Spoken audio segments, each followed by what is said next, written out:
তো সমস্যা কি? আর কোনোদিন যদি দেখছি আমাদের হাসব্যান্ড ওয়াইফের মধ্যে এরকম ডিস্টার্ব করতে, একদম ঘাড় ধাক্কা দিয়ে বাড়ি থেকে বের করে দিব। এখন যা এখান থেকে। সর এখান থেকে।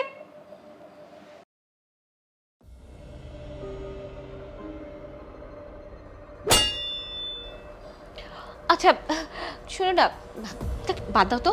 আসো, বসো। আমি নাস্তাটা তোমাকে খাওয়াই দিই। রাখো, আমি এখন খাবো না।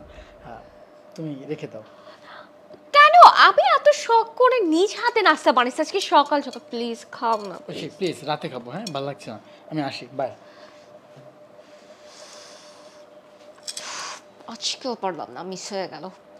এই কাজের মেটারে না আমি মনটা চায় সবসময় আমার বানচাল করে দেয় প্ল্যানটা। এই, এত কিছু হয়ে যাওয়ার পর তুই এবার আমাকে বাইরে কেন ডাকলি? কি সমস্যা তোর? হ্যাঁ সাহেব, আমি আপনাকে ডেকেছিলাম। আসলে ম্যাডাম তখন যে আপনাকে খাবারটা দিয়েছিল সেটাতে না বিষ ছিল। আর আপনি বিশ্বাস করবেন না দেখে আমি ভিডিও করে রেখেছি।